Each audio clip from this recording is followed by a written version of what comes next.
जय हिंद जय भारत। मेरा नाम विपिन कुमार और आज अपन भारतीय संविधान का एक और महत्वपूर्ण टॉपिक पढ़ेंगे, राज्यसभा की शक्तियां। तो हमने जो कल पढ़ा था वो हमने पढ़ा था राज्यसभा के बारे में सामान्य जानकारी। यदि आपने वो नहीं पढ़ा है तो आप जो है हमारी कल वाली वीडियो देख सकते हैं, उसमें आपको राज्यसभा के बारे में जो है वो कंप्लीट जानकारी मिल जाएगी। तो आज हमारा जो टॉपिक है वो है राज्यसभा की शक्तियां। तो स्टार्ट करते हैं। राज्यसभा की शक्तियां, राज्यसभा की शक्तियां।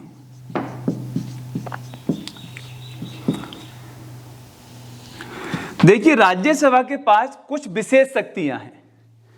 कुछ शक्तियां राज्यसभा के पास लोकसभा के बराबर है और कुछ शक्तियां जो हैं राज्यसभा के पास लोकसभा से कम है। तो इसकी शक्तियों को जो है हम तीन भागों में बांट सकते हैं। एक वह शक्तियां जो लोकसभा के बराबर हैं, लोकसभा के बराबर है, और एक वह शक्तियां जो लोकसभा से कम है।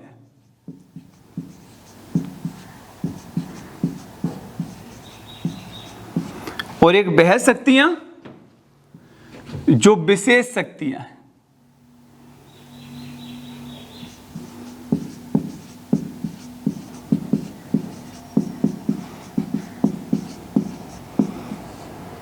तो जो राज्यसभा के पास शक्तियां हैं उनको हमने तीन भागों में बांट लिया। एक तो वह शक्तियां जो राज्यसभा के पास लोकसभा के बराबर हैं, एक वह शक्तियां जो लोकसभा की शक्तियां हैं उससे इसके पास कम है, और एक वह शक्तियां जो केवल राज्यसभा के पास हैं, लोकसभा के पास नहीं है। तो देखो, बराबर कौन कौन सी शक्तियां मैं बता देता हूं। एक तो है संविधान संशोधन विधेयक, संविधान संशोधन विधेयक।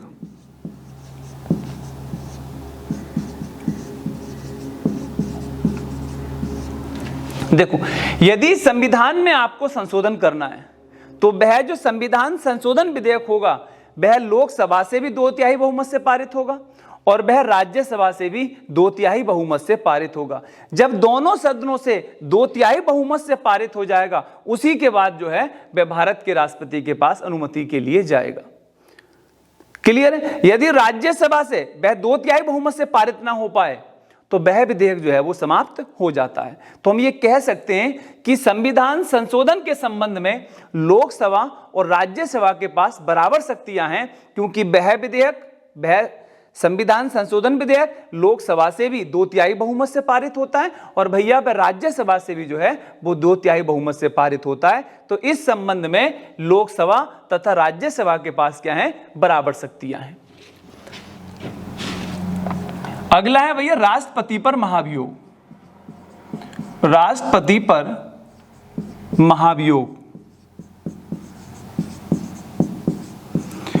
देखो भैया, अगर राष्ट्रपति पर महाभियोग की बात करें तो इस संबंध में भी दोनों सदनों के पास बराबर शक्तियां हैं। जितनी शक्ति लोकसभा के पास है उतनी ही शक्ति जो है वो राज्यसभा के पास है, क्योंकि राष्ट्रपति पर जो महाभियोग लगाने का प्रस्ताव होता है वह संसद के दोनों सदनों से 2/3 बहुमत से पारित होता है। जब लोकसभा से 2/3 बहुमत से पारित हो जाएगा, जब वो राज्यसभा के पास आएगा तो राज्यसभा के पास भी वह 2/3 बहुमत से पारित होना चाहिए। यदि राज्यसभा से 2/3 बहुमत से पारित नहीं हो पाएगा तो वह प्रस्ताव क्या हो जाएगा, समाप्त हो जाएगा। तो हम कह सकते हैं कि राष्ट्रपति पर महाभियोग लगाने के संबंध में भी दोनों पर जो है वो क्या है, बराबर शक्तियां हैं। फिर हम बात करेंगे भैया राष्ट्रपति का चुनाव। राष्ट्रपति का चुनाव, तो राष्ट्रपति के चुनाव के संबंध में भी जो है दोनों सदनों के पास जो है बराबर शक्तियां हैं। लोकसभा के भी सभी निर्वाचित सदस्य भाग लेते हैं और भैया राज्यसभा के भी सभी निर्वाचित सदस्य राष्ट्रपति के चुनाव में भाग लेते हैं। ना लोकसभा के मनोनीत लेते हैं ना राज्यसभा के मनोनीत लेते हैं। तो हम कह सकते हैं कि राष्ट्रपति के चुनाव के संबंध में भी राज्यसभा के पास लोकसभा के बराबर शक्तियां हैं। अगली बात आती है उपराष्ट्रपति का चुनाव।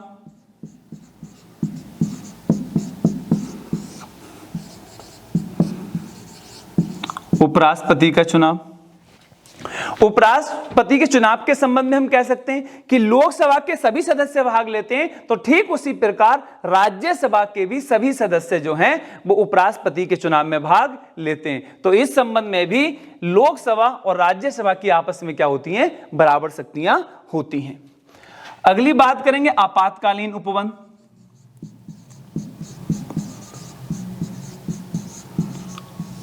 आपातकालीन उपबंध,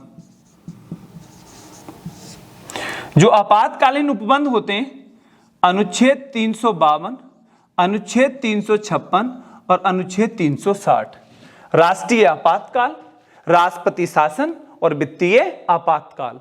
इस संबंध में भी राज्यसभा के पास लोकसभा के बराबर ही शक्तियां होती हैं, क्योंकि इन तीनों का ही जो प्रस्ताव आएगा उस उद्घोषणा को लोकसभा से भी पारित होना जरूरी है और उसे राज्यसभा से भी पारित होना जरूरी है। वह दोनों ही सदनों से जब पारित होगा तभी वो आगे की ओर जारी रह पाएगा, अन्यथा वह जारी नहीं रह पाएगा। तो इस संबंध में हम ये कह सकते हैं कि आपातकाल के संबंध में भी लोकसभा तथा राज्यसभा के पास जो है वो बराबर शक्तियां हैं, क्योंकि उसके प्रस्ताव को दोनों ही सदनों से जो है पारित कराना अनिवार्य है। ऐसा नहीं कि केवल लोकसभा से पारित करा लें, आपको राज्यसभा से भी उसको अनुमोदन कराना पड़ेगा, तभी जाके जो है वो उद्घोषणा जारी रहेगी, अन्यथा वह उद्घोषणा जारी नहीं रह सकती। तो इस संबंध में हम कह सकते हैं कि आपातकालीन उपबंध के संबंध में भी राज्यसभा के पास लोकसभा के बराबर शक्तियां हैं।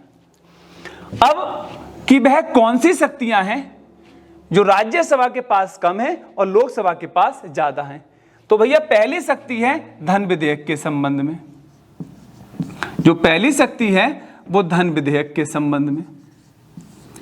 देखो भैया, धन विधेयक संविधान के अनुच्छेद 109 के तहत केवल लोकसभा में ही पेश किया जाएगा। जो धन विधेयक होता है उसको हम राज्यसभा में पेश नहीं कर सकते, और जब धन विधेयक लोकसभा से पारित होकर राज्यसभा के पास आएगा तो राज्यसभा उसे केवल 14 दिन रोक सकती है। क्लियर है? तो धन विधेयक के संबंध में लोकसभा के पास ज्यादा शक्तियां होती हैं और राज्यसभा के पास जो है वो सीमित शक्तियां होती हैं, और राज्यसभा धन विधेयक को केवल 14 दिन ही रोक सकती है। अगला है भैया साधारण विधेयक।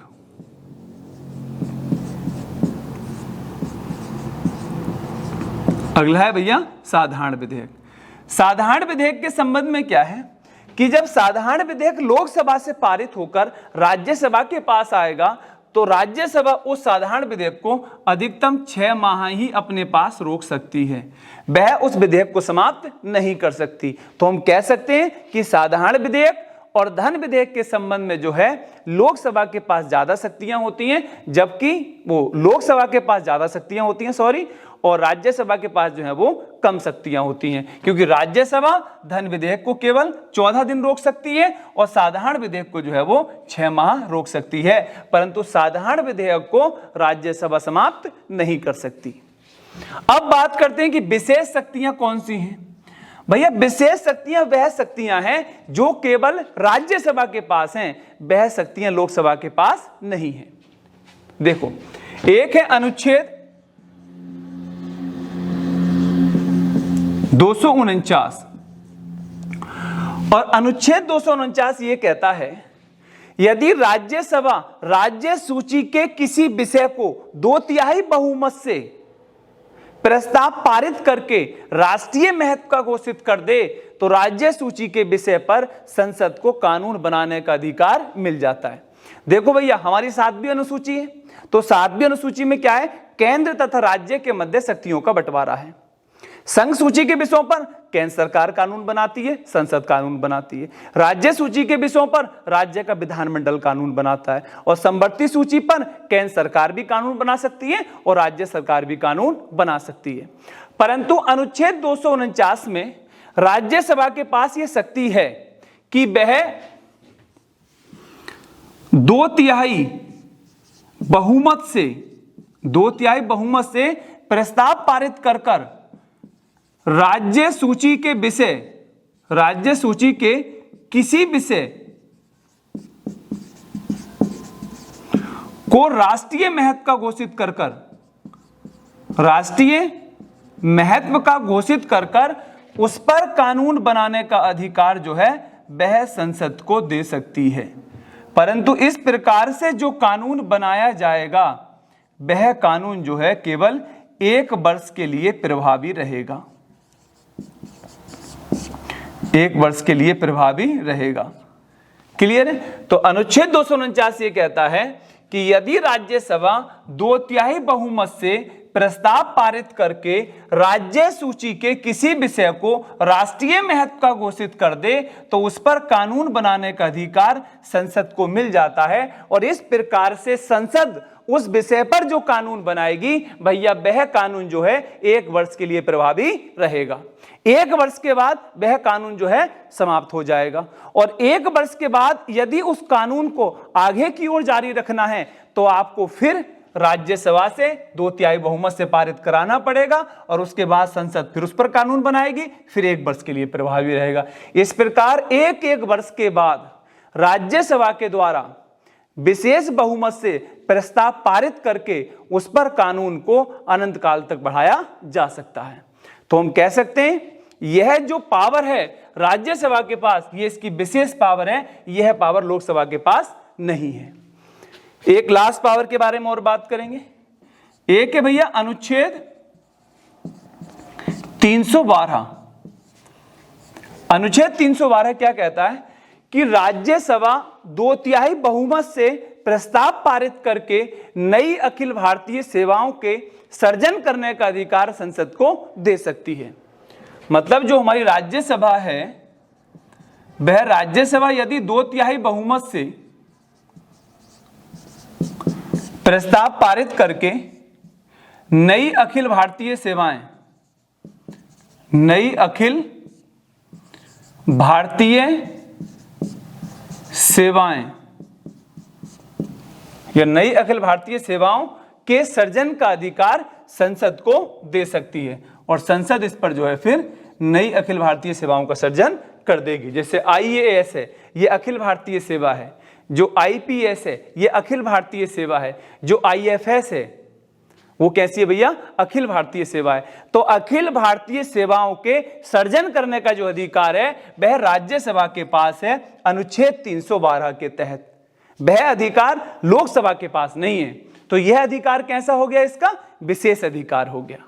तो ये जो शक्तियां होती हैं भैया वो किसकी होती हैं, राज्यसभा की होती हैं। एक बार अच्छे से और देख लेंगे कि संविधान संशोधन के संबंध में लोकसभा के बराबर शक्ति है, राष्ट्रपति पर महाभियोग लगाने के संबंध में भी लोकसभा के बराबर शक्ति है, राष्ट्रपति के चुनाव में भी लोकसभा के बराबर शक्ति है, उपराष्ट्रपति के चुनाव में भी लोकसभा के बराबर शक्ति है, आपातकालीन उपबंध में भी लोकसभा के बराबर शक्ति है। धन विधेयक को केवल 14 दिन रोक सकती है, साधारण विधेयक को जो है केवल 6 माह रोक सकती है। और राज्य सूची के किसी विषय को राष्ट्रीय महत्व का घोषित कर संसद को उस पर कानून बनाने का अधिकार दे सकती है अनुच्छेद 249 के तहत। और यह कानून केवल जो है भैया 1 वर्ष के लिए प्रभावी रहेगा।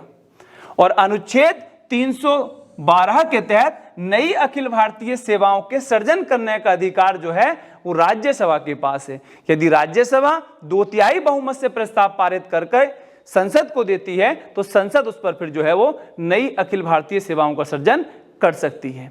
तो ये थी हमारी राज्यसभा की शक्तियां। इसी के साथ आज हमारा टॉपिक समाप्त होता है। कल एक नए टॉपिक के साथ फिर आएंगे। जय हिंद, जय भारत।